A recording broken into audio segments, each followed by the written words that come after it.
fundisi bonke region sibingelele ma-organizer abantu abasha akhona, and also the executive members. Ngiyambona ubaba ucinda khona kwethu, mhlawumbe khona abanye ngababoni. Siyabingelela bonke abakhona abaku ma leadership structures enkonzo. Sibingele kakhulu ke abantu abasha okuyibona esingabo this weekend. Ngibingelele futhi ke ne family yakwaCele esicelwe nayo basisize kule weekend. Siyambonga uNkulunkulu kakhulu.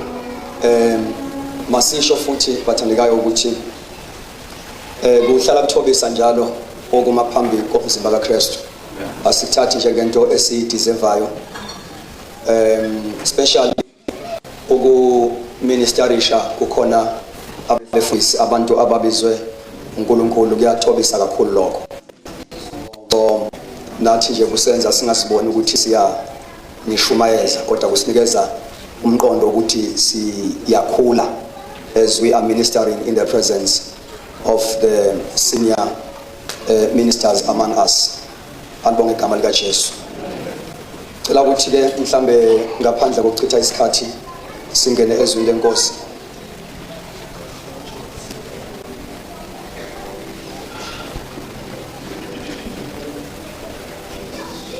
Umfowethu ke uNdosi uNkulunkulu umsebenzise kakhulu ekseni, and the very same message inkosi enginikeze yona was the very same message, not only the scripture that read but also ne message yonke yasekuseni.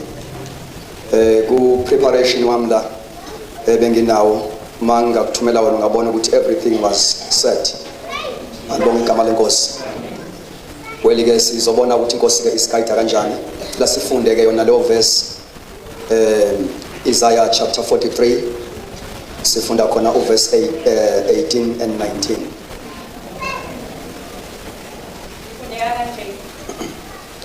Ningakhumbuli izinto zakuqala, ningazindi ngezindaba zasendulo. Bekani ngiyakwenza okusha, kuyakuqhamuka manje, angithi ngiyakwazi na? Yebo ngiyakwenza indlela ehlane nelikhulu kwaShonasini. Kuthiwa lapha, remember ye not the former things.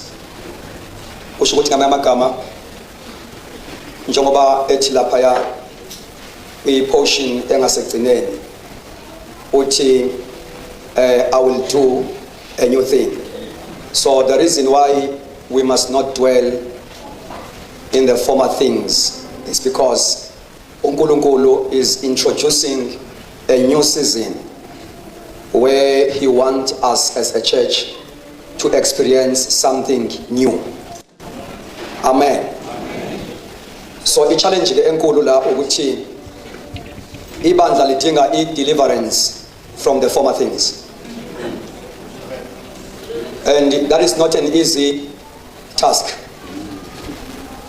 uNkulunkulu kufanele raise abantu abayigcotshelwe leyo nto yokuba ibandla balikhulule baliqaqe.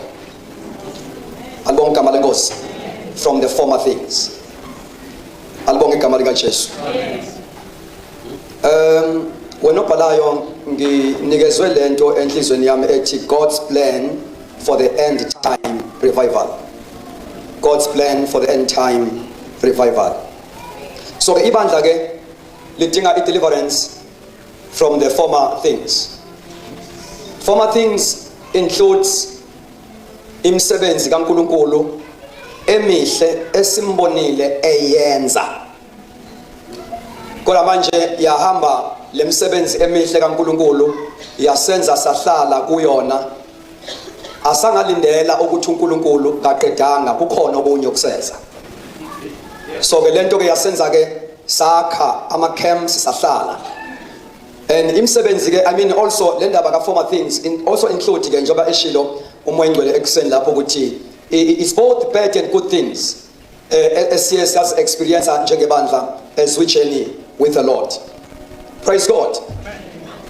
And on top of that ibandla liyadinga futhi ukuthi uNkulunkulu alibusise ngokunikeza abantu abazolikhulula from the slavery of religion and tradition. Bazalwane, angazi ukuthi mhlambe umuntu angakubeka kanjani kuzwakale ukuthi uNkulunkulu ufuna ibandla limuve la likhona liye lapho uNkulunkulu ekhona. Abantu esibashumayezayo ngoba this is a season of revival. Abantu esibashumayezayo sishumayeza igeneration okutshalwe kuyo indlala yemvuselelo. So these people, they are sick and tired of the status quo. Now, uNkulunkulu must raise spiritual leaders with a special anointing of revelation. Labo bantu ke ngabantu who are not set by men, who are not appointed by men, but they are set by God himself in the church. There is a setting of the Lord, appointing of the Lord, and also there is an appointing of people. Now, accepting abantu abamiswe yithi njengenkonzo abazokwazi ukuthi ibandla balitabule lalikhona. We need people who are genuinely called by God.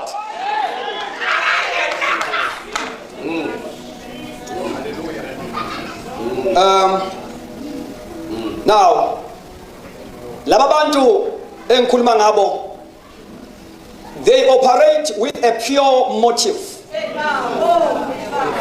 They operate with a clean conscience. Basebenza ngonembeza omhlophe. Abanazo izimfuno zabo ebandleni. Banezimfuno zikaThixo. Ngamanye amagama, they want to see God's purposes manifest in their life. Remember not the former things. The church must be delivered from the former things. So these people, they operate with a pure motive. Abasebenzi ngoba benento ukuthi ngifuna ukuthi makwenzeka izinto nami ngikhethwe ngenye ilanga.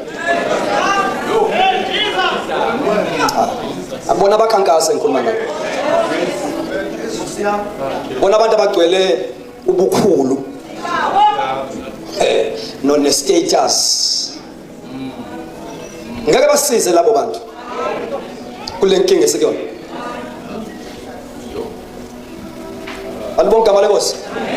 They will not help us. Now, these people, these are builders that are found, which is a divine signature of approval.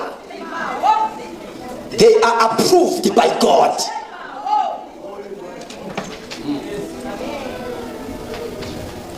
Basebenza benama convictions. Very strong convictions. They can die for what they believe. These are witnesses of Christ. We are going to just uthi hlalani emzini nize nembatha amandla uthi ke you shall be my witnesses. Leli gama lika witnesses alisho nje kuphela ukuba sibe ngofakazi, people who are able to share what they believe, but lendawo ka witnesses lisho mataya, someone who can die for what he believes. Someone who can die for what he believes.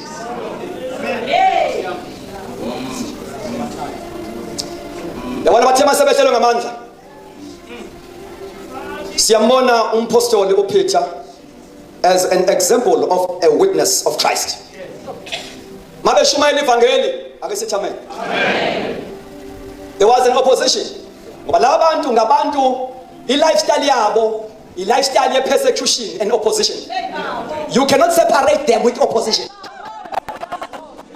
You can separate them with persecution. That is their daily life. Now, they were opposed, and then you decide for yourself.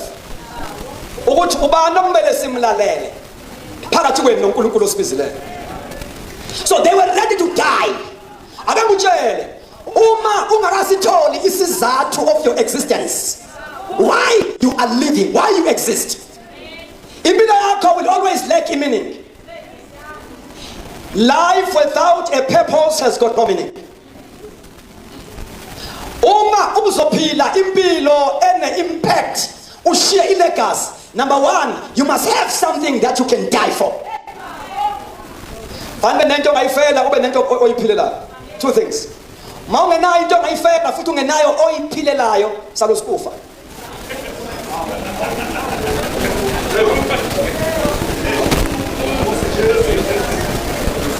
Now, these are people with strong convictions. Ibandla liyabadinga labo bantu. Alibonga igama likaJesu. Abayimkhovu kaKristu.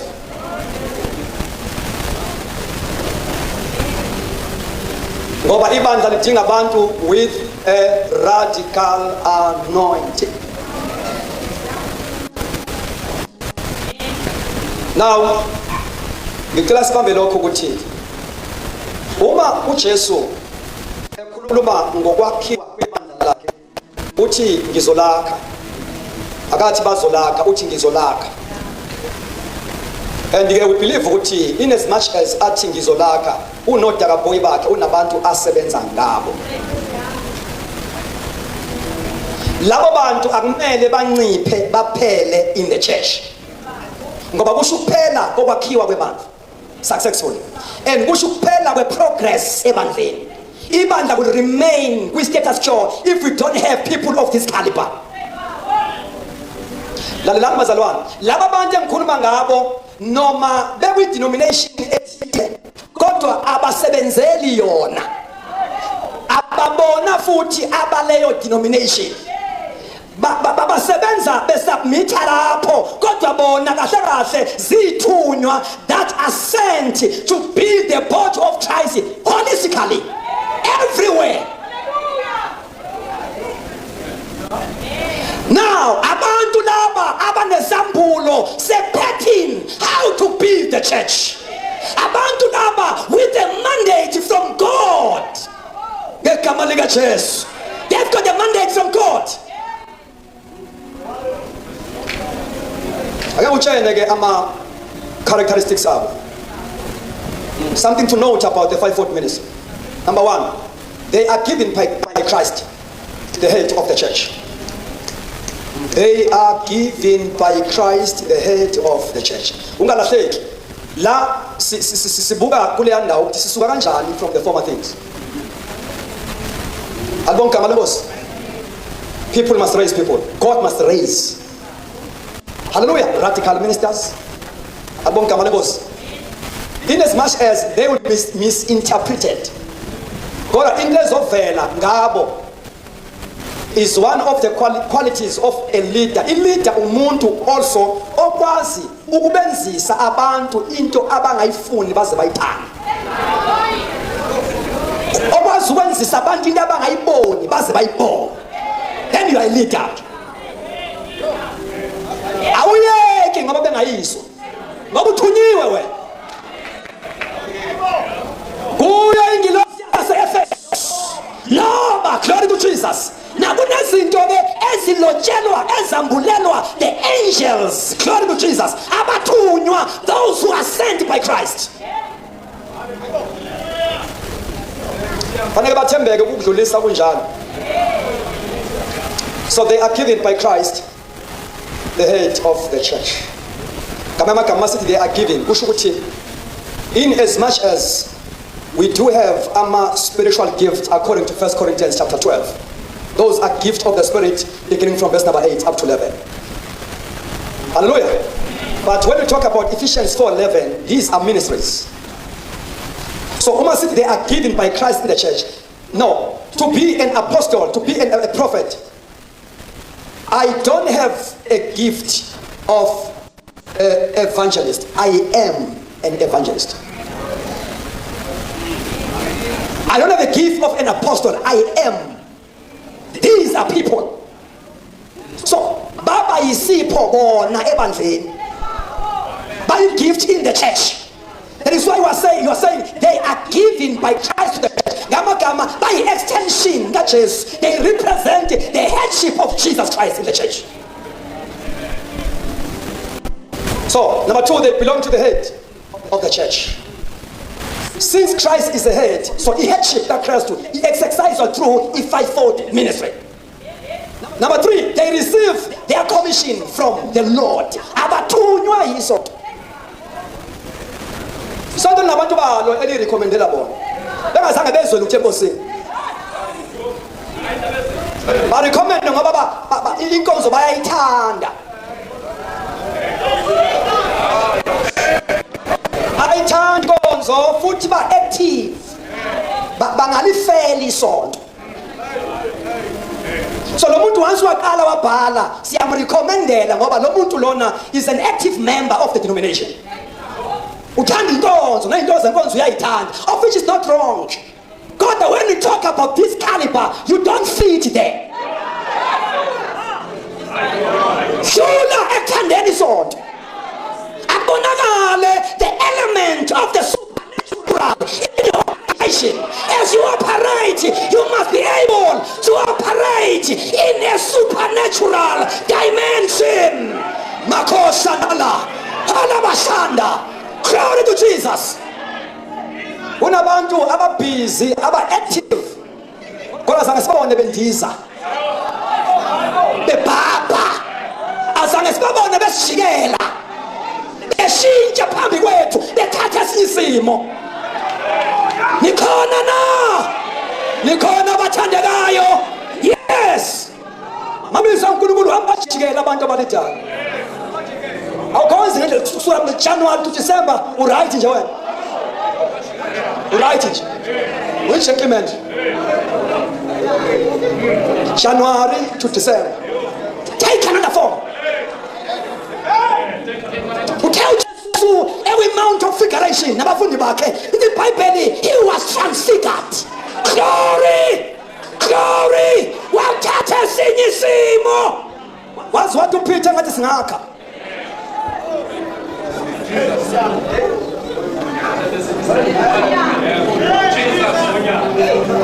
Koma shala baba. Kulimaso kapala mahales. Koma shala.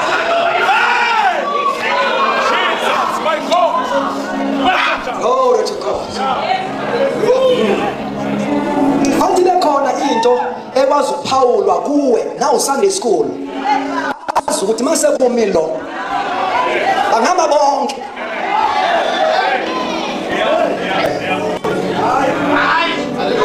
bazalwane asingafani. Glory to Jesus. Now these people, as I've said, they receive their commission from the Lord, not from any denomination. Number 4, they receive their authority from Christ because they are appointed and sent by Christ. Kusebenza kwabo iyezwakala authority. Like Jesus.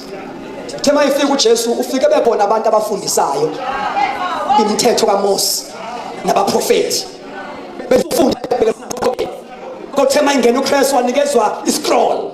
Glory to Jesus. Wakala wafunda kusona what the Spirit of the Lord is upon me, for he has anointed me, glory to Jesus, to preach the gospel to the poor. Wafunda ithi Bible amehlo onke amgolozela. Babuza umbuzo ukuthi kufunda kuni lokho. Kuthiwa ngoba wayefundisa njengone authority. So when they operate, these people, when they operate, you can sense the authority of Christ in their ministry.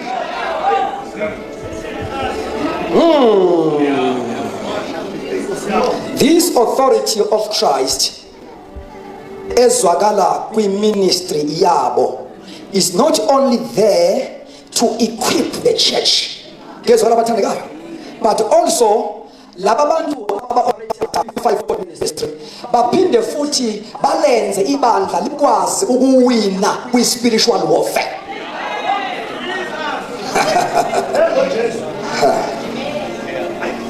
Show me the local church with prophets of the ministry. with apostles we ministry. Hallelujah.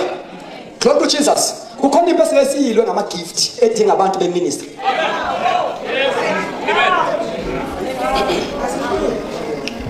uSaul uthathe ichance wathuma uDavide endaweni where there was an operation of a prophetic authority. Wathuma ithunywa zakhe bazofuna uDavide kwi-school of prophets. Mayifika lapha ithunywa zikaSaul zafike aba subject to the authority, to the prophetic anointing, to the authority of the prophet. Hallelujah. Ngoba uSamuel took over even with territory yaseRamoth. Ngezwakala bathandekayo. Yes, in such a way that uye kuphela oyine authority kuleyo ndawo. All other forces of darkness, they have got no authority there. That is why uSaul ethuma ithunywa zakhe with an evil agenda. Glory to Jesus. Sithema ifika laphayana zafika zakhohlwa iagenda zajoyina uNkulunkulu wabaprofeti. Fanele kube njalo ebandleni elinama ministers ngowe 540 ministry locally. Satan athuma agents of darkness. Abengene ngalo yamnyango bakhohlwe iagenda. Bajoyina uNkulunkulu. But there is authority in the house. There is authority in the house. Akumenyezwa nje umsindi wenza umsindi. The worship yakho is not just a noise.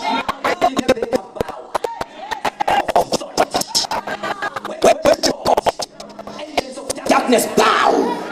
Glory to Jesus. Akutumisi thina khale thina kodwa ngakhala madimoni. Masitumisa khala madimoni ngoba le ngoma ihamba ne-authority. Glory to Jesus. Ihamba namandla. Glory to Jesus. Hallelujah. Yes. When you read the book of Acts, they were not just sharing the message. God, their ministry also was challenging the forces of darkness. Guess what about Tanagai? Let us shoot the message yam also even the anointing of deliverance.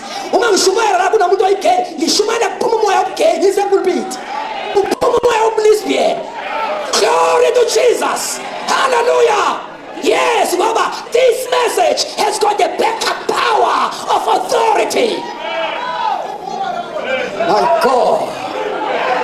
My God. Nikona godwa. Nikona bathandekayo. Nikona na. Bazalwane, we cannot afford to discount abantu be possessed. Yet we claim ukuthi sibizwa inkosi.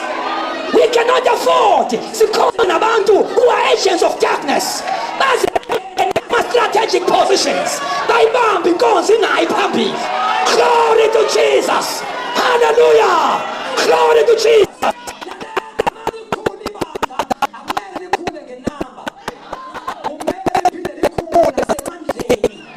Likhule with power. Singabi baningi bala the powerless. Thola ukuthi kudwele kuma convention. Kodwa wekha manje. Dwele thabanchu, siki but no power.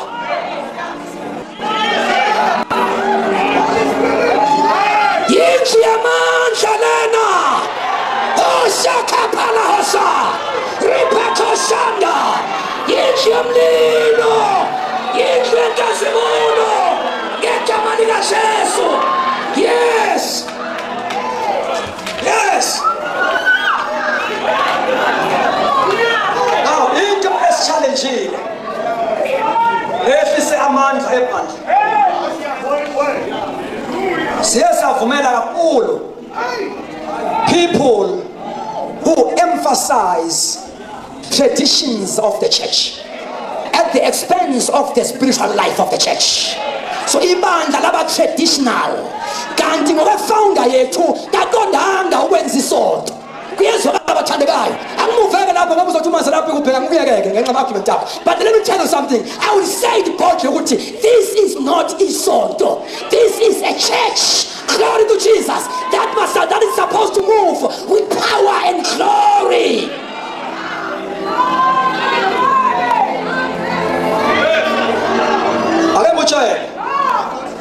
As we celebrate 8 years, Babu command to prophet Tile Tabach. What led to issue with implement in Anagabusha. This is a season of a new beginning. Glory to Jesus. Hallelujah. Kuna manja masha abuya ebandleni. Kuna gobalusha abuya ebandleni. Kuna kasimulo abuya ebandleni. There is a demonstration of power that is extraordinary. Amen. Hallelujah. Ikunja phansi ake sithi ngegama lika Jesu. Ake sithi ngegama lika Jesu.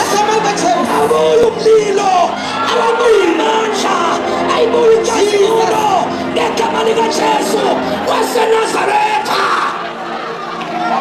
Yes, yes, yes, yes, yes, yes, yes, yes.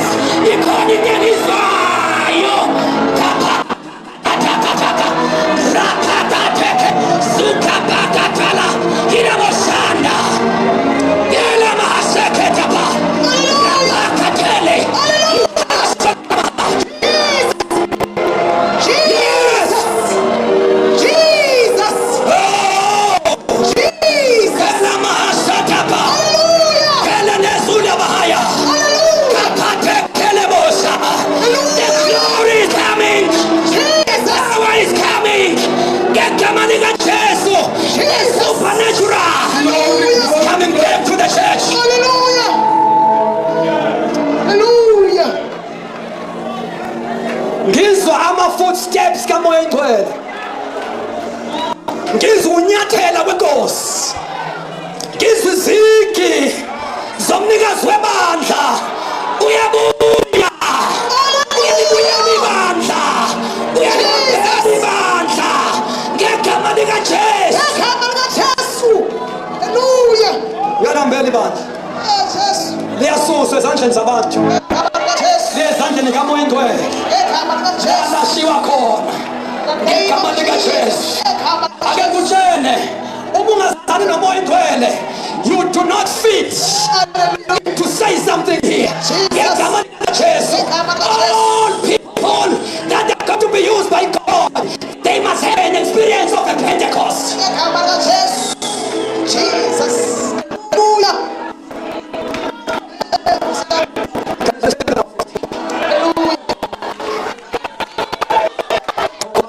Makatala katosa Jesus! indika palande kepala haso rapa katele mahaso la bahaya ela mama hasuka pala handesh kola mahase ketapala. Yes.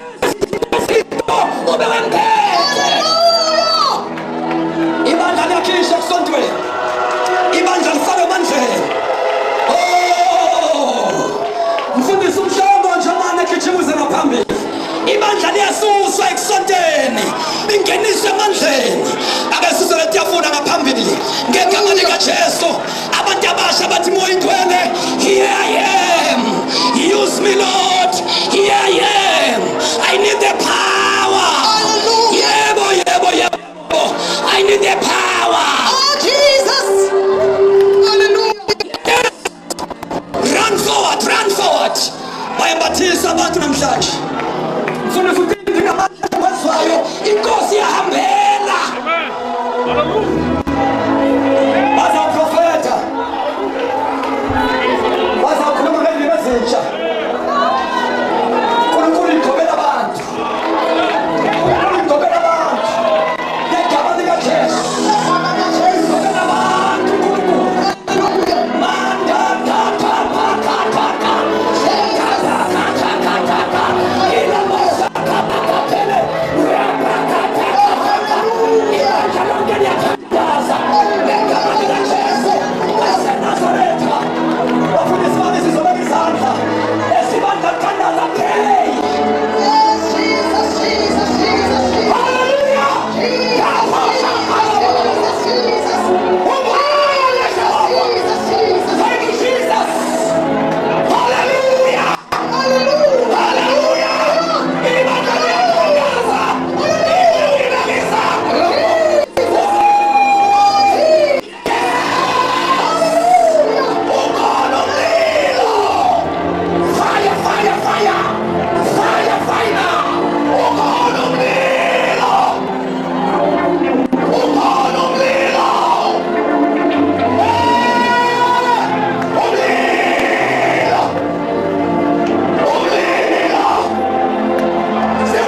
ngani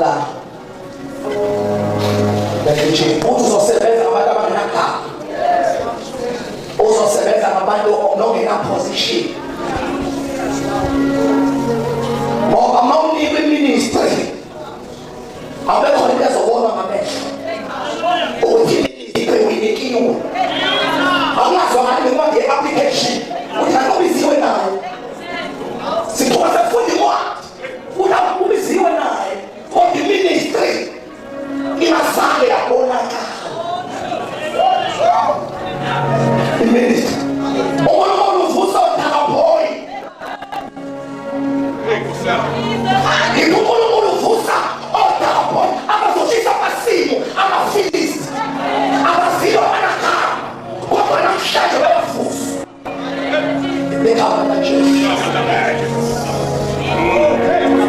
mayisafikile umoya kuwe abantu uzobafaka ngoma-ministries abo abanye bazoresigna nase-ofisini ka-RCC baresign ukuthi ngangabizelwe ngubopasta kodwa khona nangangibizelwe khona le nto izokwenzeka ngoba umoya nguwe uthatha imali ubeka kwenye indawo akunakhona into azobonakala ukuthi ubiziwe songile baba wethu ngoyimebe yakhona siyabonga baba wethu namandla siyabonga uNkulunkulu siyathandaza ukuba lezi zinto sikhuluma ngendawo zibonakale zenzeke amasimo amafilisti ashe egama likaJesu Kristu waseNazaretha kube lona lowo umbeke ngokweministry yakhe ombeke kuyo iy'thelo zeministry yakhe zibonakala uma ewumprofethi ibonakala ukuthi ubizelwe umprofethi uma ewumvangeli ibonakala iy'thelo bayothisha lapho ososinike khona ngabanye ngabanye sibonele uNkulunkulu uthanda udumo lwakho lufanele in Jesus name amen.